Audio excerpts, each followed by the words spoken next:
Olá! Estamos no ar mais uma vez com o podcast do Texto Brasileiro, episódio 2, hein?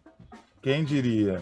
Mais uma vez aqui e espero que por muito tempo, contando com as presenças do Fábio Marquezine, do Reinaldo Maximiano e a minha óbvia presença, José Vitor Hack, eu que estou comandando essa nave louca neste país que é, como diria Chico Buarque, um verdadeiro sanatório geral.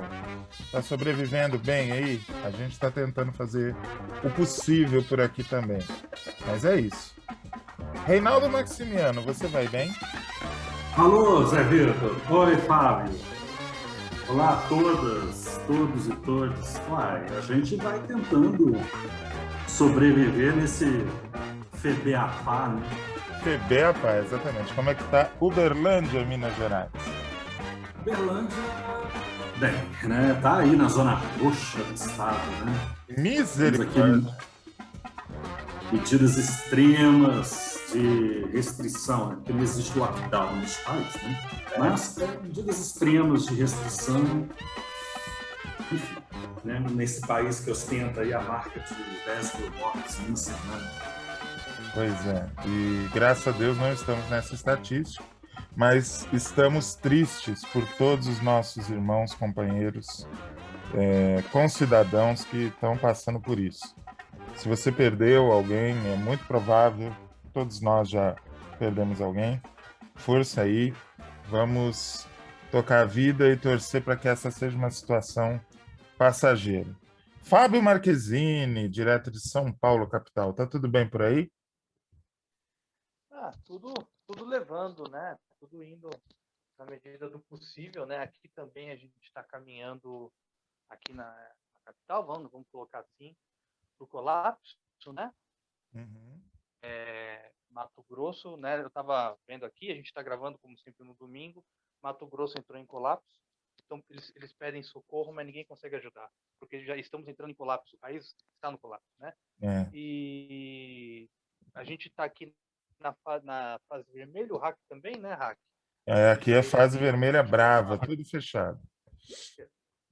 Só que as pessoas não estão respeitando, né? Ontem eu dou uma caminhada, fui dar uma olhada, pessoas sem máscara, alguns comércios abertos, enfim.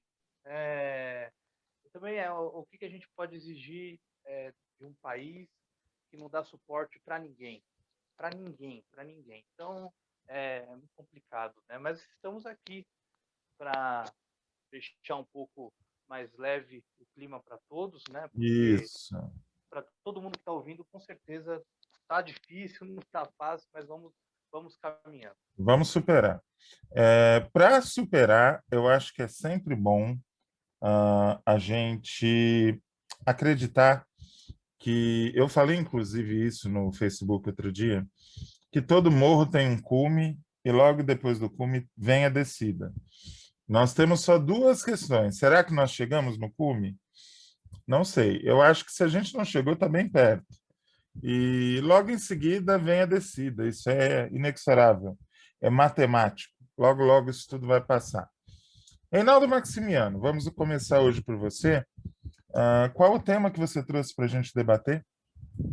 O tema de hoje é uma nostalgia, né? Eu não saio do baú da naftalina, né? Eu acho que é bom, num momento como esse, a gente olhar um pouco mais para trás, né? Eu acho que é uma delícia, né? Nesta semana nós tivemos, esse é o meu assunto, né? Nesta semana nós tivemos a inclusão da novela Vamp, do Oh, que Antônio Calmon, beleza, que beleza. no Fala aí, catálogo da Globoplay. Oi? tô te ouvindo, pode continuar. Tá. É porque ficou o silêncio, assim. Vamp, né? O Antônio si- Calmon. Não, o silêncio é respeito. A segunda novela do Antônio Calmon na Globo, né? Depois de Top Model, que ele assinou junto com o Walter Negrão, né? Ele volta em 91, né? Com o Vinícius Viana, a Lilian Garcia e o Thiago Santiago, né? Com a direção do Jorge Fernando, nessa novela vampiresca, né? Nessa chanchada. Nós temos um grupo, né? Os ouvintes estão nos ouvindo aí, né? Nós temos um grupo no WhatsApp, o Zé Vitor Hack falou assim, Vamp é um delírio.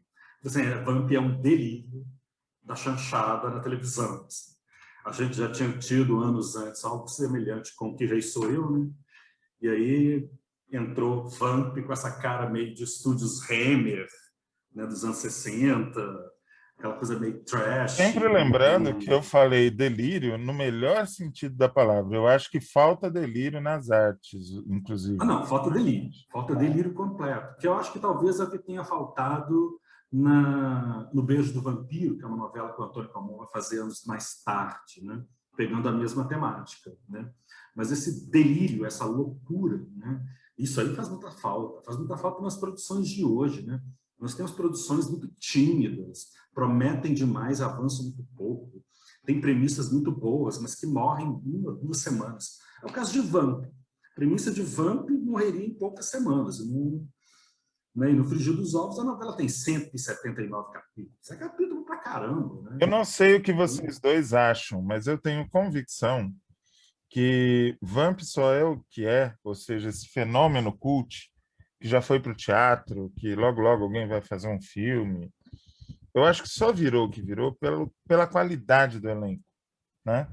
Quando você de saída você já sai com Paulo Gracindo, Paulo José, Neila Torraca, Joana Fon, aquele Reginaldo Faria. Reginaldo Faria, aquele povo absolutamente nos cascos, né? E Nuno Leal Maia fazendo Padre Garotão, e ao mesmo tempo um monte de gente jovem com sangue novo. Isso, até no futebol, isso é muito comum. Um time que tem alguns bons veteranos e uma garotada, o negócio vai que vai. Vocês não acham que tem a ver também? Eu acho que sim. Eu acho que Vamp ela traz uma coisa que Top Model também já tinha trazido, assim, que é um certo frescor. Novelas que têm núcleo de crianças, novelas que têm núcleo de adolescentes, traz sempre um determinado frescor, uma alegria para a cena, né? A Gata Comeu, por exemplo, tinha um núcleo de crianças que era delicioso, né? Então, assim, sempre traz essa questão de uma renovação ali, né? E, por exemplo, daquele grupo são 12 filhos do Capitão Jonas, que é o Reginaldo Faria, e 12 filhos da Joana Fon, né, que é a Carmen Maura na novela, né? Desse grupo todo, nós temos pelo menos um grande ator que está aí até os dias de hoje, enfrentando os mais altos desafios na carreira, né? Que é o Fábio Assunção. Né? Sem falar que nesse elenco a gente tem pelo menos 3 bons diretores, né? Da safra revelada ali no final dos anos 90 e início dos anos 2000, que é o Pedro Vasconcelos, o Frederico Mairink e a Amora Maltner. Ela renega essa novela, ela não gosta nem que mencionem a participação dela. É justo a reclamação dela. Mas agora está gravado, está documentado, está no ar de novo e fatalmente vai ter prints nas redes sociais da Paula, que é a personagem que ela fez a novela. Realmente ela estava muito crua, né? Uma atriz. O que acontece na boa parte do elenco jovem, né? Atores ainda muito crus. Mas você vê, Vera Holtz, né? Num papel super cômico, uma Van Helsing, né? A Alice Penn Taylor. Né? É legal esse Penn Taylor, esse trocadilho que absolutamente trocadilhesco, né? Totalmente, totalmente. A novela faz uma coisa... sem contar com a presença da Clay Diáconis, né, que já tinha vindo de Rainha do Sucata, grande atriz dos anos da Tupi, das novelas da Tupi. Irmã de Cacilda Becker, cunhada de... Irmã de Cacilda. Irmã de Cacilda Becker.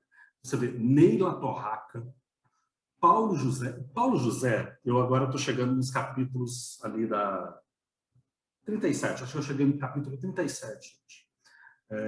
Uma coisa muito interessante do Paulo José. Ele faz aquele vampiro que está no tormento, assim, tá. Antes do Neila Torraca aparecer no vídeo novamente. Né? E as cenas em que o Vlad toma a fisionomia do personagem do Paulo José, que é o Ivan, né? O Paulo José, ele interpreta o Neila Torraca.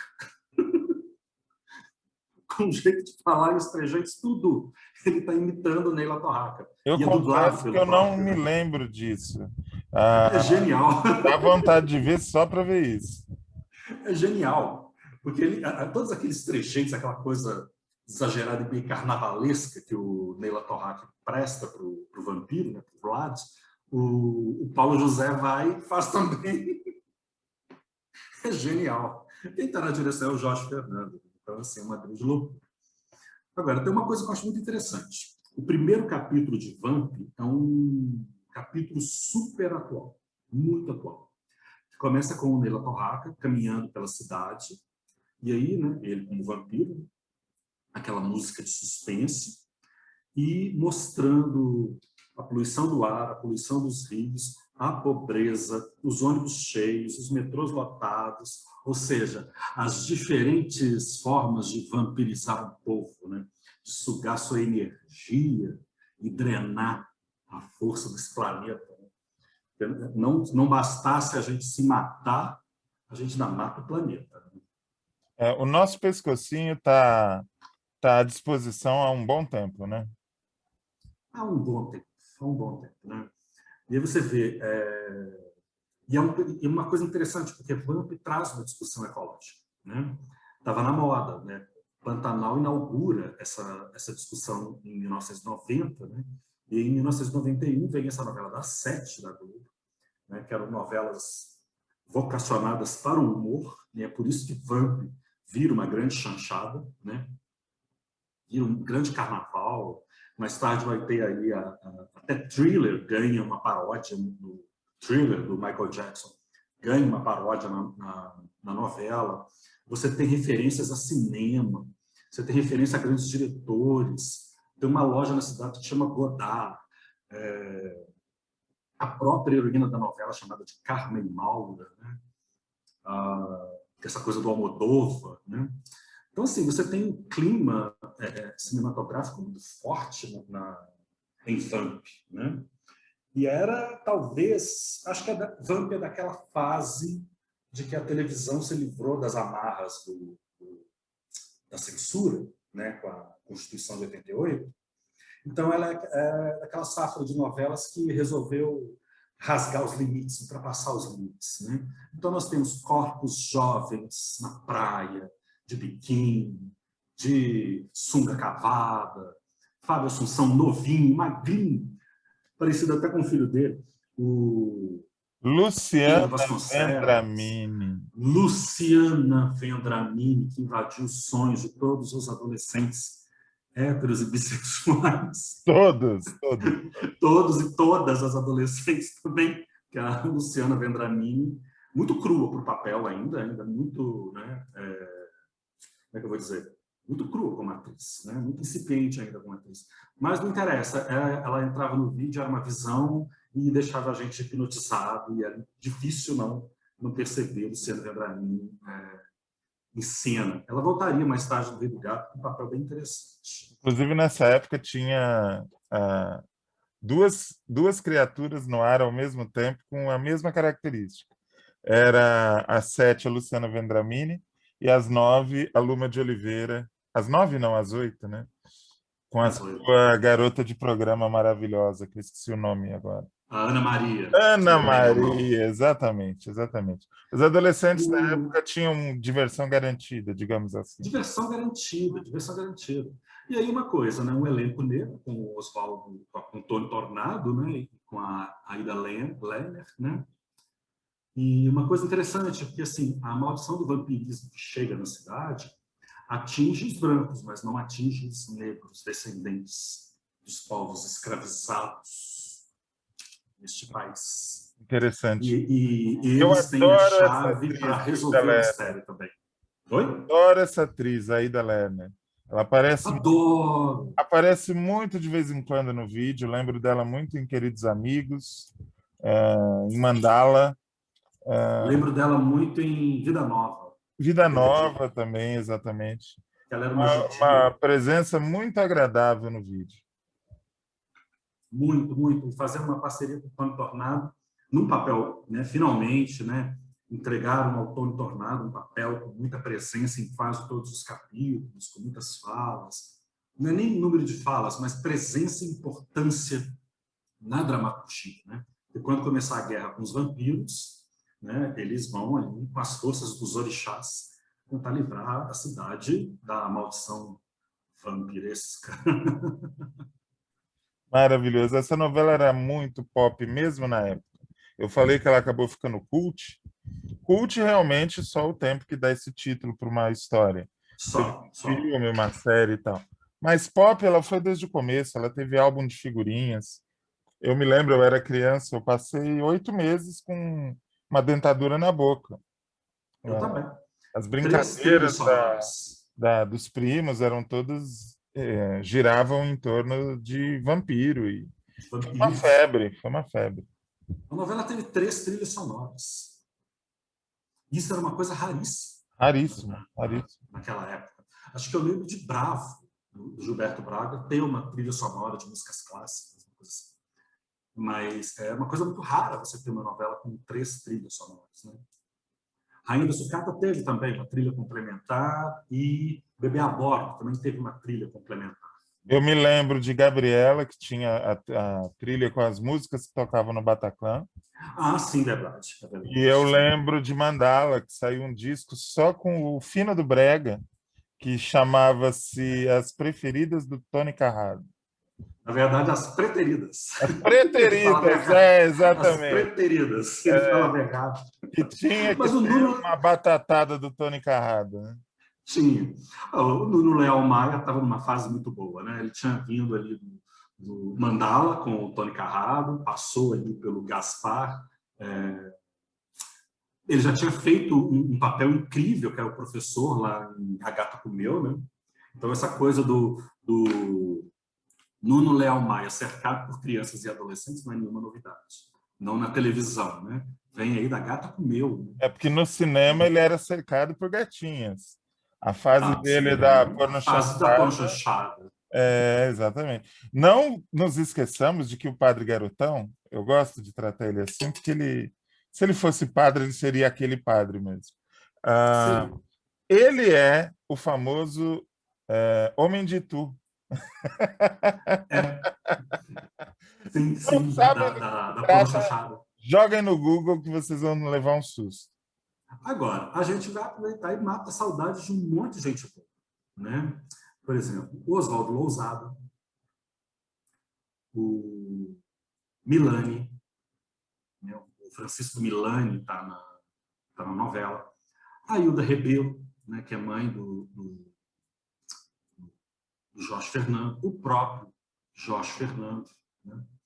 Então, assim, é Paulo uma Gracindo. oportunidade. O Paulo Gracindo, que faz o Arlindo, o cachorrão, né? Que é o poderoso chefão da história, né? E o que mais? Eu acho que... Não, tem mais gente, obviamente, mas a gente... Vamos lá. Você tem a oportunidade de assistir Paulo Gracindo no Bem Amado e a oportunidade de ver Paulo Gracindo em Vamp, É um contraste, né? o poderoso chefão que vira vampiro, opa, dei spoiler. E fora aquela que rouba a cena em Vamp, né, que é a Patrícia Travassos, né, que faz aí a Mary Matoso, né, a vampira alucinada da novela, né, uma mistura de vampira com bruxa. Né. Para quem Exatamente. está aí cumprindo o isolamento, né, tá aí, hoje é domingo, em alguns lugares do país está chovendo, aqui está chovendo, então assim, é garantia de boas risadas e de momentos até muito emocionantes também, principalmente com personagens do Oswaldo Lousada. Eu achei Fica aí a recomendação. maravilhoso o caixão onde a Natasha dormia. O Eu caixão, queria um. o caixão tinha ar-condicionado, era todo forrado de cetim, sei lá o que era aquilo, seda. Ah, tinha televisão, tinha rádio. Dá vontade de morar num caixão daquele. Era genial. Todo Genial, mundo queria um caixão daquilo. Era genial, era genial. genial. Quem quiser matar a saudade, dá uma olhadinha no Globoplay, que os efeitos especiais, alguns envelheceram, os atores têm dificuldade para falar com a dentadura, Mas tudo isso é superado pela diversão que é a novela. Eu acho que vale muito a pena. É isso, Reinaldo? Perfeitamente, é isso aí. É, Vamos matar saudades de Vamp, de uma série de gente muito saudosa, gente muito querida, né, que exato, está nessa novela. Paulo Gracindo é um deles. é um deles. Fábio Marquezine, qual o tema que você traz para a roda hoje? Vocês acreditam que eu não vi Vamp? Eu tinha 6 anos só de idade. E quando a novela começou, que eu lembro, quando a novela estreou, foi a época que minha irmã nasceu, então era um caos, tudo em casa, né? Foi assim, eu lembro que a única coisa que eu lembro muito de 91, além do caos do meu pai trabalhando de final de semana para sustentar todo mundo, era que estreou os Simpsons na Globo. Então eu não lembro de nada de Vamp. Foi em Então, 91? Eu achava que se era não me... 92. Não, foi em 91. Mas eu Porque eu lembro lembro claramente da estreia, era no domingo, não era? do quê? Do Simpsons? É, não era domingo? Foi. Acho que era de domingo, sim. Acho que era E na mesma, domingo. e acho que na mesma época trouxeram também Família Dinossauro. Tipo, é incrível. As minhas lembranças de 91 são três. Isso daí que eu falei, o título do Senna, isso, isso mais nada. E a minha irmã, que nasceu, a confusão toda que foi. Mas pelo que eu já li da novela e tudo, vale a pena ver. E só ressaltando o que o Hack falou, da saudade disso na televisão, né? Talvez de uma novela como essa, ou como foi Que Rei Sou Eu, por incrível que pareça, eu tinha 4 anos, mas eu me lembro de algumas coisas, então deveria ter mais novelas desse tipo. Eu acho que eu vou dar uma olhada. Se meu chefe não estiver vendo Vamp, eu vou ver.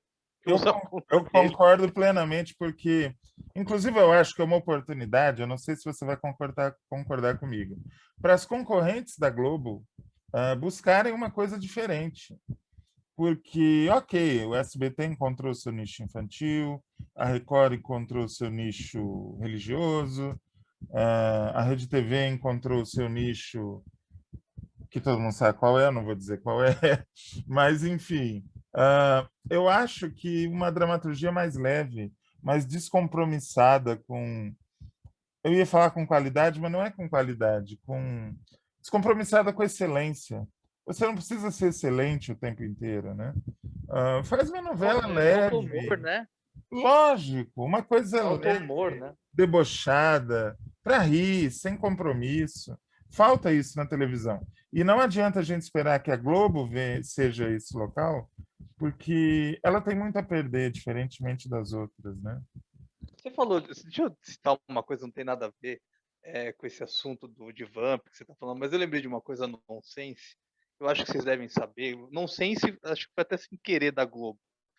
A novela Salve Jorge até viralizou, em que tem uma cena que, se não me engano, a mãe da menina sequestrada era de Virapaz, né? Na novela, né? Vocês me corrigem se eu estiver errado. Era isso mesmo. Isso. E aí, no final da novela, de um capítulo, aliás, desculpa, uma mulher chega e fala: sua filha foi sequestrada, sua filha desapareceu.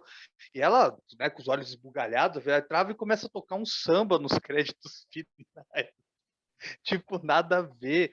Então, eu acho assim, é, sei lá, eu acho que tudo bem, isso não tem nada a ver com nonsense, né? Ok, né? Isso deve ter sido um Foi um erro lá, né? nonsense involuntário. Mas eu Uma acho, outra loucura. tipo, tem no Twitter isso daí. Uma hora eu vou procurar e vou mandar. Quem puder procurar também, que estiver ouvindo, faça. Mas eu acho que falta um pouco isso, esse nonsense. Igual que você que rei sou eu, que rei sou eu, né? Porra, imagina uma novela desse tipo hoje. Não hoje, claro que a gente está na época de pandemia, mas se não tivesse a pandemia de uma novela sendo jocosa e tratando de forma sarcástica e crítica o governo que a gente vive, porque a novela criticava o governo Sarney, criticava a hiperinflação que a gente que vivia naquela época, o caos social que tinha. Então, eu acho que é isso que falta muito numa telenovela, entendeu? Eu acho que é uma pena, né? Deveriam ter isso mesmo. Não só nas novelas. Você pega as séries que o Brasil vem produzindo, tem muita coisa no estilo Favela Movie, que foi, digamos assim, É um estilo que nasceu com o sucesso de filmes como Central do Brasil, Tropa de Elite, Carandiru, aquela estética falando das mazelas do Brasil. Tem alguma coisa que foge um pouco disso, que trata de temas sociais, muito, mas muito pouco as séries do Brasil fazem a gente rir, se divertir, esquecer os problemas. Quando tentam, é uma coisa que, assim, não atinge o objetivo. Você ri de quão é mal feita. Agora, uma comédia, assim, descompromissada, debochada, mas tudo dentro de um mínimo de qualidade, não tem sido feito.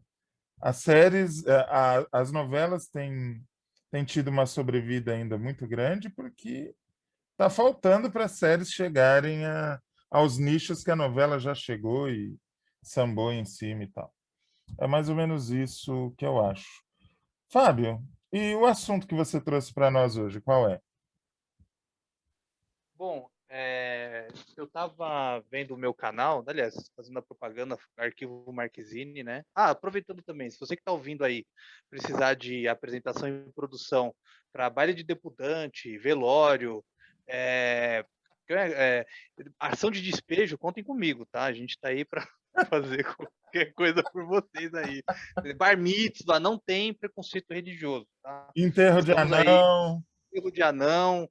Estamos aí para fazer todo o trabalho para vocês aí. Tem que vender o peixe, né? Tá certinho. Aí, ri para não chorar, né?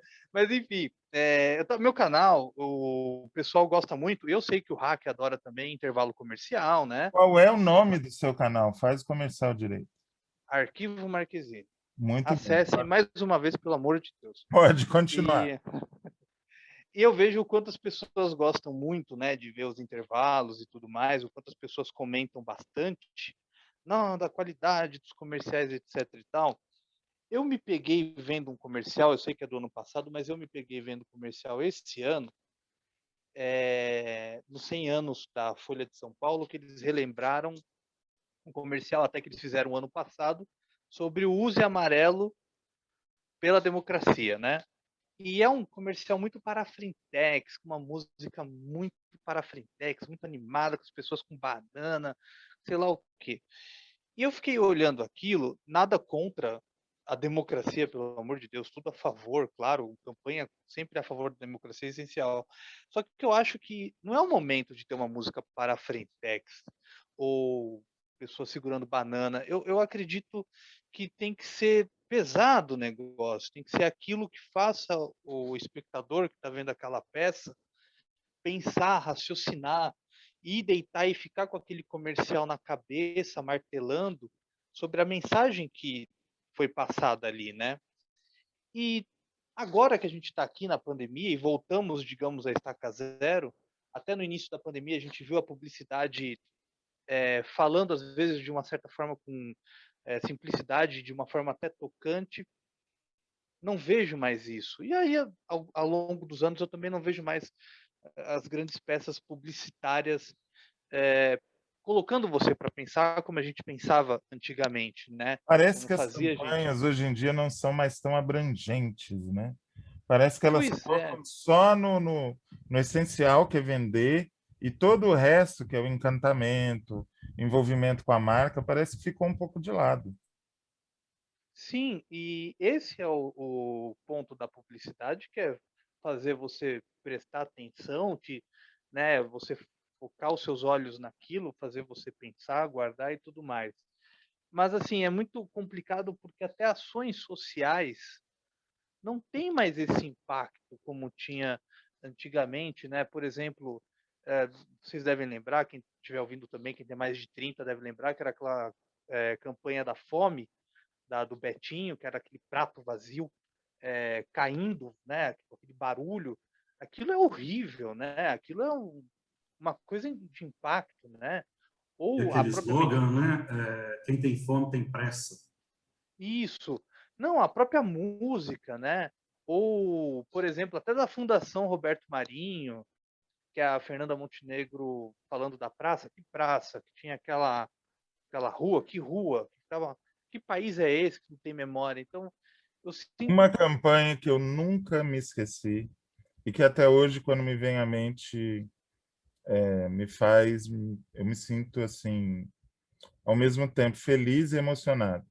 É uma campanha em que aparecia um menino com Down no carrossel, tocando Fake Plastic Trees ao fundo, e dizia assim, e tinha um menino que não era Down ao seu lado, né? Fulano de tal faz natação, fulano de tal faz não sei o quê, fulano de tal, e todas as atividades úteis e interessantes que aquele menino fazia. E aí falava assim, quem faz tudo isso é o fulano, e mostrava o menino com Down. O outro é o cicrano, amiguinho dele. Era de uma singeleza e de uma beleza. O E a Hack gente terminava aquilo com um nó na garganta. E mostrava os pés. Quanto que essas crianças não sofrem, naquela época já sofrem até hoje, com preconceito, com a incompreensão das pessoas. Só de lembrar eu me emociono. A sutileza desse comercial e que mostrava também os pés, lembra? Que o pé do menino que tinha síndrome de Down estava com tênis, e o menino que não tem a síndrome estava com chinelo, é um garoto de rua, né? Então, era de uma forma assim tão... E foi esse comercial que, digamos assim, lançou para muita gente o Radiohead, né? E então eu vejo que a gente perdeu esse contato humano ao longo dos anos, né? Nessa questão da publicidade, de olhar. Eu vi no início da pandemia comerciais que foram bonitos, né? Trataram a pandemia de uma forma singela, mas agora acabou. Parece que a pandemia acabou para a publicidade, né? A única inserção na publicidade que você vê da pandemia são pessoas com máscara, só. Então, é muito complicado isso, né? E a gente tem, né, ainda, claro, uma publicidade tão vitoriosa, né? Tantos prêmios. E eu queria também discutir isso com vocês, com você, Reinaldo, com o Hack, para saber se vocês também sentem isso, se a publicidade não está mais próxima da realidade mesmo, aquelas mensagens como eram tocantes, né? E que faziam a gente parar para pensar, acabaram ou um dia volta? O que vocês pensam? Nós vamos falar desse assunto logo depois do intervalo. Não saia daí, senão uma terrível maldição vai se abater sobre a sua cabeça. Já já voltamos. José Vitor Hack, me fale, tem algum novo projeto em mente? Então, eu estou pensando em fazer um podcast onde a gente discute o que acontece na televisão, no streaming, na internet, no rádio e em tudo que se refere à comunicação. Você acha que é uma boa ideia? Perfeito, Rafa. Pode contar comigo que eu estou dentro. Agora eu só quero saber se o nosso amigo Reinaldo também vai participar. Reinaldo, você está dentro? Me chama que eu vou, eu estou dentro. Então é isso, Hack. Aonde vamos escutar o podcast do Texto Brasileiro? Olha, pode ser no Facebook, na página do Texto Brasileiro. É só procurar por Texto Brasileiro, nós temos um grupo e uma página. Pode ser por lá, pode ser no seu agregador de podcasts preferido, por exemplo, o Deezer ou o Spotify, e onde mais pintar. Então é isso. Acompanhe o podcast do Texto Brasileiro. Voltamos do nosso intervalo. Eu não falei que era rápido? Não falei. Estou falando agora, mas foi rápido, enfim. Você entendeu. Continuando, o Fábio deixou no ar uma pergunta sobre o que a gente está achando desse caminho da publicidade em tempos de Covid e em tempos modernos mesmo, né? Nós demos exemplos de campanhas dos anos 90, dos anos 2000, e ele revelou que ele está pensando dessa meio que pasmaceira, dessa meio que preguiça da publicidade atualmente, da falta de campanhas que penetrem, que delícia, no seio da sociedade, que se espalhem, que sejam referência.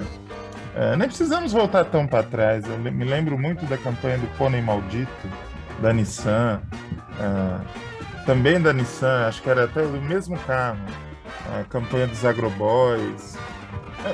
Não muito tempo atrás a publicidade conseguia ser mais influente. no seio da cultura pop. Reinaldo Maximiano, responde a pergunta do Fábio. O que você acha? Pois é, eu fiquei lembrando de uma propaganda com a Cássia Kiss, não sei se vocês vão lembrar disso, que é de prevenção ao câncer de mama, que ela aparecia com 6 à mostra e fazia todo aquele exame de toque, né, para poder localizar os caroços, e terminava a propaganda com as mãos estendidas, né, falando como é que é? A solução pode estar nas suas mãos. Né? Da campanha do Alvo, que depois gerou aquelas camisetas, não era isso? Sim, acho que era isso mesmo. E que deu um bafafá danado, né? Exatamente porque a Cássia Kiss aparecia com os peitos, né, de fora, os seios à mostra, né? Aí você vê, né? A gente como se nunca tivesse aparecido uma mulher com peito de fora na televisão, né? É realmente e nas revistas, muito grande, né? Nos programas de TV. Então, assim, você está discutindo câncer de mama e as pessoas estão preocupadas que as mamas da atriz estão aparecendo, entendeu? Tipo, Os seios se da a atriz mulherada aparecendo. na periferia está morrendo de câncer, com seios inchados, cheios de ferida, dane-se, caguei. Agora, se a Cássia Kiss aparece com seio de fora na televisão, dando uma explicação de saúde, aí realmente é algo para criar polêmica. Esse país Exato. é uma coisa. Esse país é aquilo que eu falei no início, é um FEBEAPA, né? Ouvinte, FEBEAPA, né? O festival de besteiras que assola o país. Reinaldo Stanislau Ponte Maximiano Preta. também é cultura. Viu? Poupamos o seu tempo de ir ao Google. Stanislau Ponte Preta, procura lá. Mas, assim, eu creio que as estratégias de comunicabilidade também mudaram, né? Creio que até em virtude das mídias sociais, todo esse cenário de convergência que nós temos, dos diferentes locais onde se pode acessar a informação. Então, as estratégias de comunicabilidade alteraram. Elas são outras, elas são muito diferentes do que aquelas que nós conhecemos nos anos 80, nos anos 90. Está precisando, sim, de uma oxigenada. Está precisando de um terremoto, chacoalhar um pouquinho essas redações publicitárias para coisas que estejam realmente fazendo a leitura do seu tempo, né? Parece que estão querendo fazer aquela forma padrão de publicidade que nós já conhecemos, em pleno mundo da convergência, em plena cultura da convergência. Estou achando tudo muito antiquado também. Agora, em termos de campanhas de saúde, já que foi mencionado também Covid, a gente tem que pensar e considerar também o projeto de saúde pública que está vigente. O projeto de saúde pública que está em voga. Né? Porque Mas aí tem muita coisa. Né? Aí vem uma pergunta necessária. Nós temos um projeto de saúde pública que está em voga? Pois é. É isso que a população precisa pensar também. Projeto de morte pública. Né? Nos anos 80, nós tivemos umas publicidades também bastante complicadas, né? Baseadas na pedagogia do medo. Né? Isso em relação a drogas e com relação principalmente às campanhas de HIV/AIDS. Né? Então, assim, ficar incutindo medo na cabeça das pessoas. Né? Essa pedagogia já se mostrou completamente equivocada, falaciosa. Não é assim que você vai chegar, principalmente na população jovem. Né? Então, tem uma outra pedagogia, uma outra estratégia de comunicabilidade com essas audiências. Né? Eu gosto sempre de lembrar, já que nós mencionamos, né, um projeto de saúde pública, uma coisa que aconteceu nas favelas e nas comunidades do Rio de Janeiro e em São Paulo. Se eu não me engano, em São Paulo e em Paraisópolis. Que são aqueles carros de som que andam pela rua, né, anunciando algum produto, pamonha, não sei o quê. Enfim, aqueles carros de som. Pamonhas Instruindo de as pessoas. Pamonhas de Piracicaba. Exatamente. Esses carros de som circulavam pelas ruas falando: use máscara, lave as mãos, se puder, fique em casa. Ou seja, as próprias estratégias de comunicação daquela comunidade foram usadas para instruir aquela comunidade sobre como se prevenir no caso da Covid. Não veio isso via Ministério da Saúde, né? É realmente um projeto de saúde que a gente tem que Mas aí discutir. a gente cai em uma outra discussão, voltando mais ao tema central do assunto, que seria o porquê da publicidade não repercutir tanto, que é o seguinte, Reinaldo, está faltando criatividade para os publicitários, e aí abrindo mesmo, inclusive para a questão comercial. Está faltando criatividade, é uma crise criativa que todo meio de comunicação, de expressão, acaba passando. É um reflexo do terremoto nas mídias que está acontecendo, televisão e rádio deixando de ter a mesma influência, as redes sociais trazendo um outro tipo de narrativa. Você acha que está rolando uma crise criativa, como o Fábio parece acreditar? Eu creio que está rolando mesmo uma crise de afetos, sabe? O publicitário, o jornalista, ele tem um trânsito muito rápido, assim, muito fácil com as artes. Não sei, me parece uma preguiça muito grande, né? A preguiça criativa, ou até mesmo uma economia criativa, uma economia da criatividade, sabe? Eu estou muito econômico dos meus afetos nas relações, estou super burocrático, né? Isso sim, pensando em uma pessoa que está fazendo uma peça. Então, vai ali no básico, vai no mesmo, não entende como é que é a complexidade desse país. Nós falamos de rádio e televisão, né? Rádio e televisão ainda são os meios de maior inserção junto às massas, né? Então, assim, e impressos, a depender da região desse país, né? Isso segundo o Atlas da Notícia. Então, assim, quando a gente fala de mídias sociais, internet, streaming, a gente está falando de uma porção muito restrita da nossa população, né? Existe uma ampla margem da nossa população que não tem acesso a nada, né? Nada do mundo digital, né? Segundo a Caixa, 37 milhões. Então, assim, me falta um entendimento de país, sabe? Eu vejo muita cópia de receita, eu vejo muita adaptação daquilo que é feito lá fora, eu vejo muita fórmula reaproveitada. Eu vou parafrasear o Alceu Valença, sabe? Cópias mal feitas de ultrapassadas receitas. Olha, cultura realmente, quem tem, tem. Quem não tem, que lamba os beiços. Nós temos aqui Reinaldo Maximiano, que o que não falta são duas coisas: cultura e sensualidade. Parabéns, adorei, e eu acho que é por aí mesmo, viu? É um momento estranho da sociedade como um todo. É um momento que a gente não pode, essa palavra é difícil, compartimentalizar, sei lá se existe, não sei. Não dá para a gente colocar na conta só de alguns estratos sociais. O publicitário, ele está em crise, como o pedagogo, como a garota de programa, como todo mundo. Nós estamos no meio do caos, né? E aí, Fábio, eu queria contar com a tua ajuda, porque o terceiro tema do programa, que seria o meu tema, você meio que canibalizou com o seu, que eu ia falar da decadência do rádio, que para uns é uma decadência esperada, para outros é surpreendente. Eu acho que essa mesma preguiça que acontece com os publicitários, e que, como eu disse, eu acho que é decorrente da crise da sociedade, eu vejo a mesma preguiça nas rádios. Por exemplo, você pega os programas de fofoca que tem na televisão hoje. TV Fama, A Tarde é Sua, todos eles nasceram no rádio. Nelson Rubens está no rádio desde o tempo da Rádio Excelsior. Ele trabalhou com o Silvio Santos, fazia o programa do Silvio Santos na rádio. Como é o nome da outra, meu Deus? Aquela que só fala dos mortos.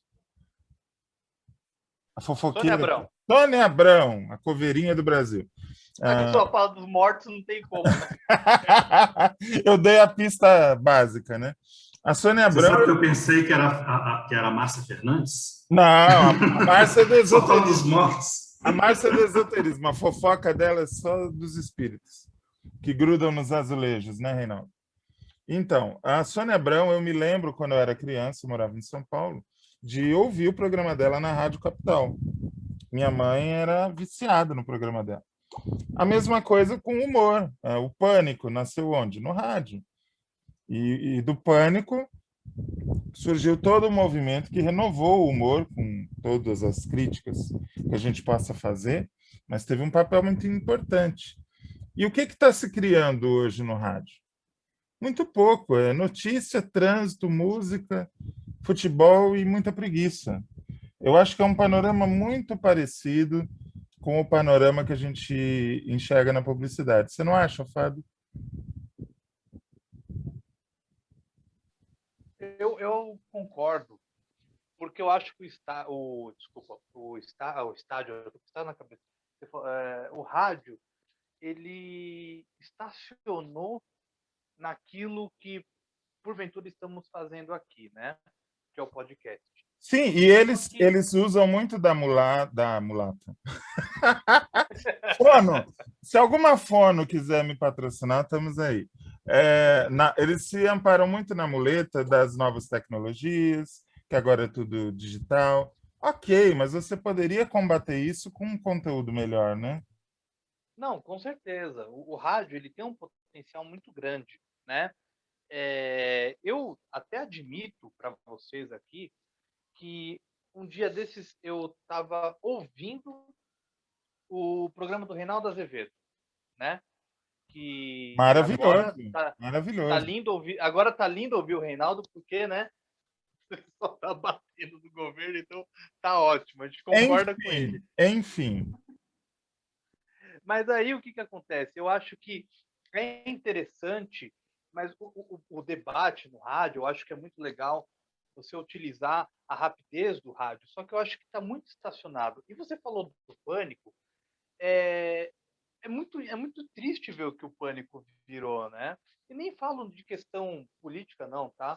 Eu falo de questão do formato do programa. Quem ouviu o Pânico nos anos 90 ou nos anos 2000, vamos dizer assim, era outro programa. É irreconhecível, era outra história. Ele era engraçado. O Ele era pânico hoje, sabe o que me parece, Fábio? Aquelas reuniões de aposentado na pracinha, que cada moça que passa eles ficam olhando e ficam falando mal das pessoas e cuspindo no chão e jogando dominó e aquela vidinha sem futuro. É o que me parece o pânico de hoje. Mas eu também acredito, Rago, que o público de hoje, né? Eu não sei qual é a faixa etária do Pânico, eu não escuto mais o Pânico.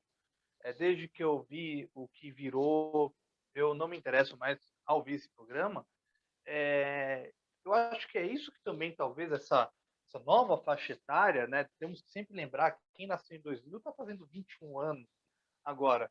Talvez é isso que eles querem ouvir, e aí se volta a esse público. Mataram a Rádio Globo, né? Mataram a Rádio Globo para tentar transformar a Rádio Globo num grande podcast, né? E não deu efeito nenhum. Não deu efeito nenhum. A rádio morreu. A Rádio Globo de São Paulo virou passado. Então, eu olho muito assim porque depende muito. Talvez aquele público da Jovem Pan quer aquilo. Paciência, né? Mas, assim, tem muitos pontos em que você querer transformar a rádio, principalmente rádio como a Globo, que tem um certo público, não vai adiantar, né? Eu sinto muito que está estacionado nesse ponto. Eles estão, talvez, com preguiça, mas tem bons programas que sabem fazer o ao vivo, que movimentam uma equipe, que tem a discussão. A gente tinha citado o próprio Balancê, que era da Rádio Excelsior, né?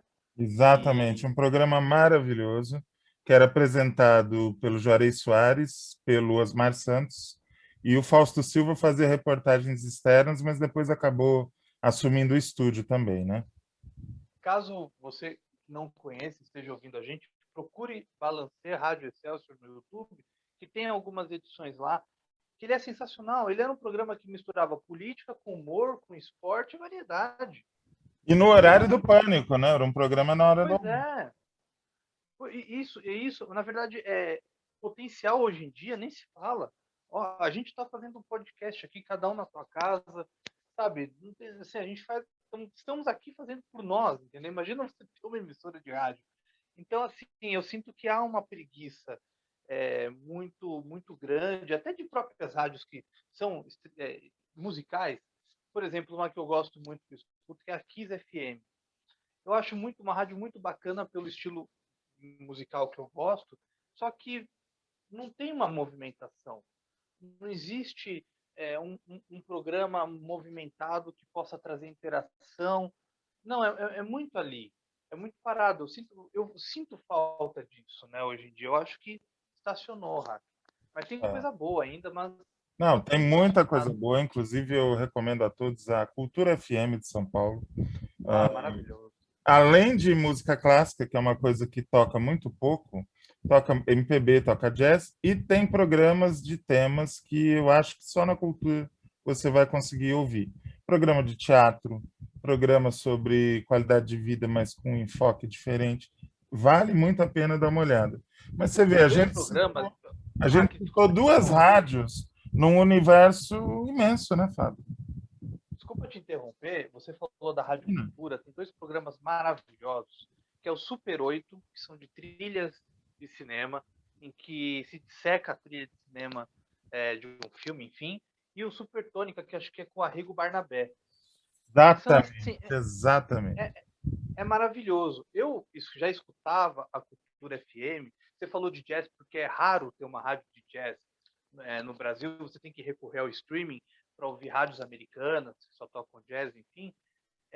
A cultura antigamente, até hoje, eles colocam hoje é por 2 horas, antes eram por 4 horas, era o chamado Linha Imaginária, que só tocava o clássico do jazz, né?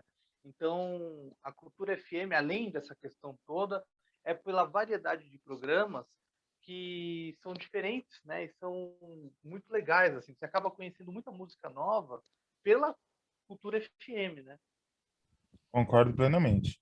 Reinaldo Maximiano, você veja, ainda nessa história do rádio, a dramaturgia maravilhosa da TV Globo, das outras emissoras, essa dramaturgia que orgulha o nosso país, que traz dinheiro para o país, nasceu no rádio. E ficou abandonada por muitos anos, o rádio dando as costas para isso. Precisaram podcasts começarem a fazer dramaturgia no rádio, ou então dramatização de casos, não exatamente com atores, mas com sonoplastia e uma narração bem feita, para mostrar que dava para ter feito dramaturgia no rádio esse tempo todo. Então, com mais esse exemplo, o que você me fala? O rádio é preguiçoso, o rádio está em crise, o que você está achando? Vamos lá. Não acredito na morte. Eu só acredito na morte de um meio quando as pessoas decretam e encerram o seu fim mesmo ali. Acabou. Então, essa rádio que existe aqui vai sair da frequência, tal, tchau. Né? Quando o dono diz que vai acabar com a coisa. Né? Eu acho que os meios eles vão se alimentando, eles se contaminam muito. Né? Agora, eu concordo. Dava para ter feito dramaturgia esse tempo todo no rádio. Eu gosto sempre de usar um exemplo que é da BBC, da Rádio BBC. Eu tenho esse programa, eu costumo mostrar para os meus alunos para explicar visualidade. Olha só, visualidade no rádio. Né? As pessoas assim, existe, você só existe. Né? Porque Eu acho, sonoplastia é para quê, né? sinceramente, que é o meio mais visual que existe. Porque se eu escuto uma história no rádio, a história é minha. Eu crio com o cenário que eu quiser, com os atores que eu quiser, dentro da minha cabeça. Inclusive particularizando as características de personagens, de lugares, né? Ou explorando aquilo que as pessoas, né, que os especialistas chamam de paisagem sonora. Né? Eu acho que o rádio padece de um mal que é o mesmo da publicidade. Assim, é a falta do afeto. Não estou falando do afeto, amorzinho, carinhozinho, não sei o que, não. É afeto, é aquela coisa que bate, te incomoda, te inquieta e te leva a fazer. Né? Então, você vê, a professora Cremilda Medina, na USP de São Paulo, ela costuma dizer que só os inquietos mudam o mundo. E é verdade. Você tem um monte de gente inquieta, criativa, sonhadora, que não encontrou espaço, ou que até encontrou espaço no rádio, mas não pôde colocar sua criatividade ali, por conta do rádio, na TV, no impresso, por conta de uma série de engessamentos que tem nos meios, né?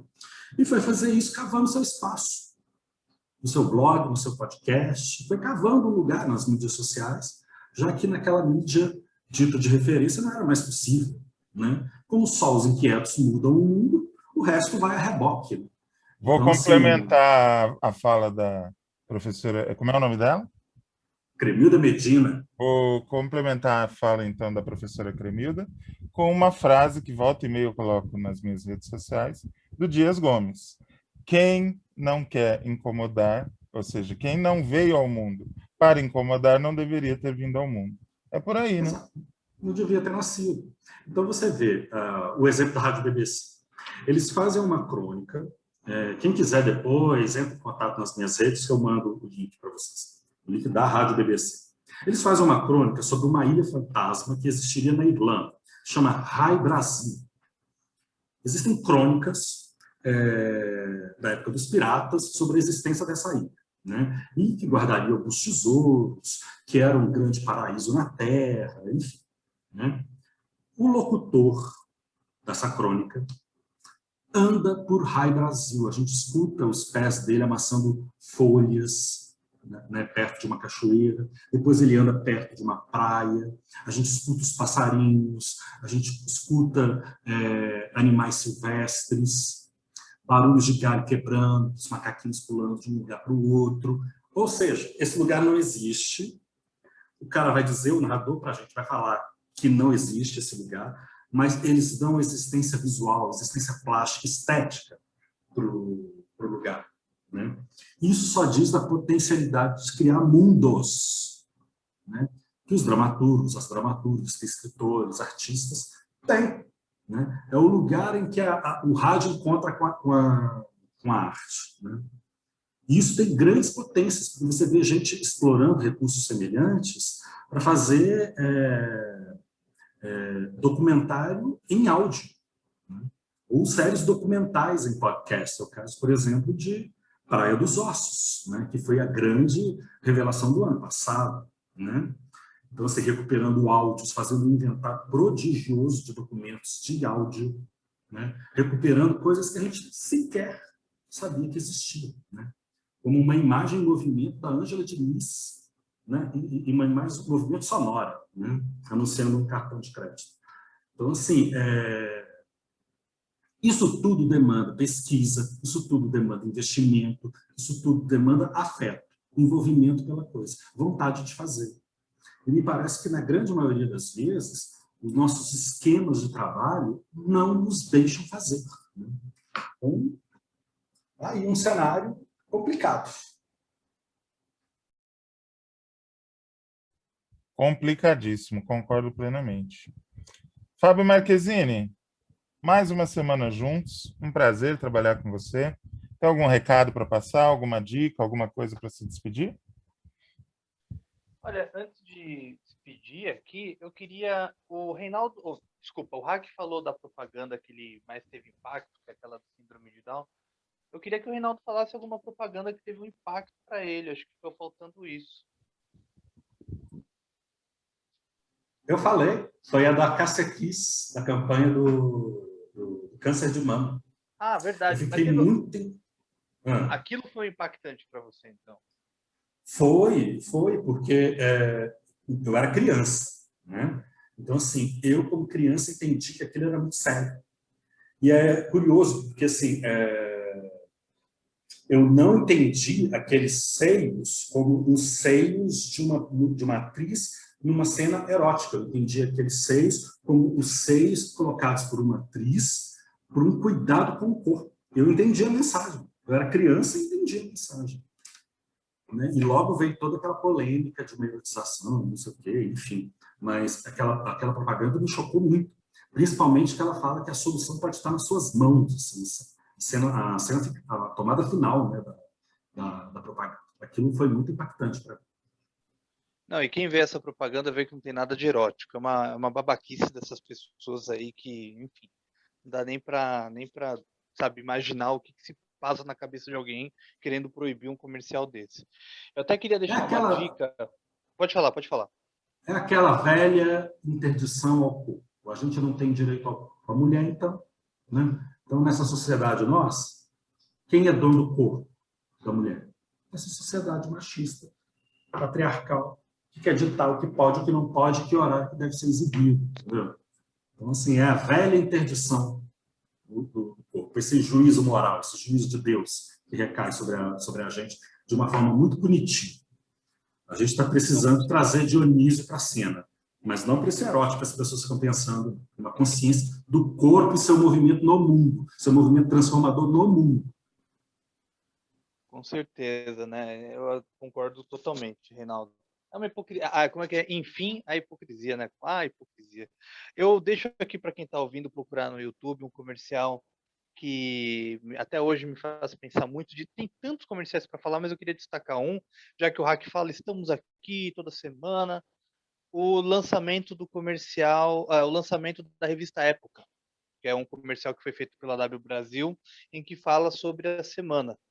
Então, eu acho que é um belo comercial, muito lindo, procure, que vale a pena. E agradecer vocês mais uma vez aqui neste domingão com vocês, é um prazer. E agradecer a todos que estão acompanhando esse podcast, que domingo que vem, aliás, domingo, segunda, terça, quarta, enfim, estaremos novamente aí para todos vocês. Obrigado, Hack. Obrigado, Nada, Reinaldo. imagina, um prazer. O bom do podcast é isso, né? A gente grava no domingo e a pessoa ouve quando quiser. Reinaldo Maximiano, é a sua vez, querido. Tem algum assunto pendente, alguma dica para passar? Quer fazer um correio sentimental? Lançar algum feitiço para o governo? O espaço é teu. Para o governo, a gente só diz aquilo que Demóstenes já disse no passado. Né? Quem foge por medo terá de combater novamente. Isso serve para todos nós. A gente está fugindo do quê? Né? A gente vai ter que combater de novo. Tem uma dica, tem uma recomendação interessante. Para quem gosta de série documental, a Netflix está com um catálogo muito interessante, muito bom, né? Desde o início do ano. Como, por exemplo, uma série chamada Night Stalker, que é sobre o perseguidor noturno, ou perseguidor da noite, né? Que é a história, né, investigação e prisão de um serial killer chamado Richard Ramirez, que aterrorizou Los Angeles nos anos 80. Né? E aí vem todo aquele processo de investigação, né, dos crimes que ele cometeu. A lista é vasta. Né? Ele foi condenado por 13 assassinatos, 11 no sul da Califórnia, 2 na região de São Francisco, 5 Basicamente, uma tentativas de pessoa muito assassinato. tranquila, né? Muito... É um passeio pelo Código Penal, né? A ficha do Richard Ramirez. Apenas um porém. Como ele é um sujeito do México, né? A família mexicana que saiu do México e foi para os Estados Unidos, o documentário não toca nessas questões das condições que levam as pessoas a sair de um país e entrar no outro. Né? E as questões de extrema pobreza. Não estou falando que isso justifique os crimes do Richard Ramirez, né? Mas falta uma dimensão do social na série. Mas tem uma dimensão interessante que a série aborda, que é a falta de comunicação à época entre os diferentes xerifes naquela região, em Los Angeles, São Francisco, que guardavam informações porque resolveram um crime da projeção midiática. Né? Então, às vezes, informações preciosas sobre criminosos não eram compartilhadas numa rede de modo a aprender um inimigo comum. Isso Você está querendo dizer... 13 assassinatos. Você está querendo dizer que essa coisa de delegado gostar de aparecer para a imprensa, gostar de aparecer na televisão, isso não existe só no Brasil? É isso? É isso. É isso. Novidade, rapaz. Novidade, né? Porque assim, a lei dos Estados Unidos, a forma de organização dos Estados Unidos é bem diferente. Né? Mas assim, nos anos 80, nos anos 90, esse documentário vai mostrar isso, e o outro sobre o Hotel Cecil, né? Que também está na Netflix, tem essas questões de que a falta de integração entre as polícias locais acaba favorecendo para que os assassinos em série, naquela ocasião, naquela época, pudessem agir com relativa segurança. Tanto que os assassinos também procuravam a imprensa para poder ter ali uma uma projeção, né? E os crimes do Richard Ramirez são muito diferentes, né? Algumas pessoas ele matou a facadas, outras ele matou a tiros, né? Outras ele esganou, então não parecia que era o mesmo sujeito, né? E curioso, né? O Ramirez morre na prisão, aos 53 anos, de câncer, em 2003, se eu não tiver... 2013, se eu não tiver enganado. Então, assim, é uma história interessante, que conta... É curioso, porque o investigador que prende o Ramirez, né, que soluciona o caso, também é um imigrante mexicano, né, é de uma família imigrante mexicana. E aí você tem dois exemplos, né, um cara que teve oportunidades de estudar e o outro com uma família bastante disfuncional, que não tem as mesmas oportunidades, né? É claro que, no caso do Ramirez, tem questões psicológicas que precisam entrar em cena, né? Agora, tem uma outra coisa interessante, que é a cultura da arma nos Estados Unidos, né? E aí, talvez pela primeira vez as pessoas tenham entendido que ter uma arma em casa não é sinônimo de segurança. Muito pelo contrário. Você É pode aquela estar coisa que favorecendo a vida do bandido. aquela coisa que a dona Beija deixou bem claro, né? Cada um dá o que tem. Se você deixa uma arma dentro de casa, você não está esperando flores, né? Não, você não está esperando flores. E Richard Ramirez talvez seja um dos assassinos, né, da crônica policial americana que mais tem provado isso. Maravilha! Com essa super dica, quem tem Netflix não deve perder. E com a dica de comercial antiga do Fábio, que é sempre bom a gente olhar um pouco para o passado para ver o quanto o presente tem os seus problemas, seus vícios e seus defeitos. Com essas duas dicas a gente termina por hoje. Ué, eu não vou dar dica nenhuma? Vou dar algumas, mas as minhas são mais prosaicas. Por favor, lavem as mãos, álcool gel, distanciamento social. Se você só tem a máscara de tecido simples, procure comprar uma máscara cirúrgica para complementar, use as duas. Só use a de pano se ela for com pelo menos 3 camadas. Seja responsável. Se precisar sair, sempre de máscara, leva um casaquinho para não gripar e use camisinha, seja consciente, esteja aqui semana que vem, porque tem um novo episódio quentinho, fresquinho, crocante para vocês, tá bom? Beijo, abraço, aperto de mão, tchau, tchau.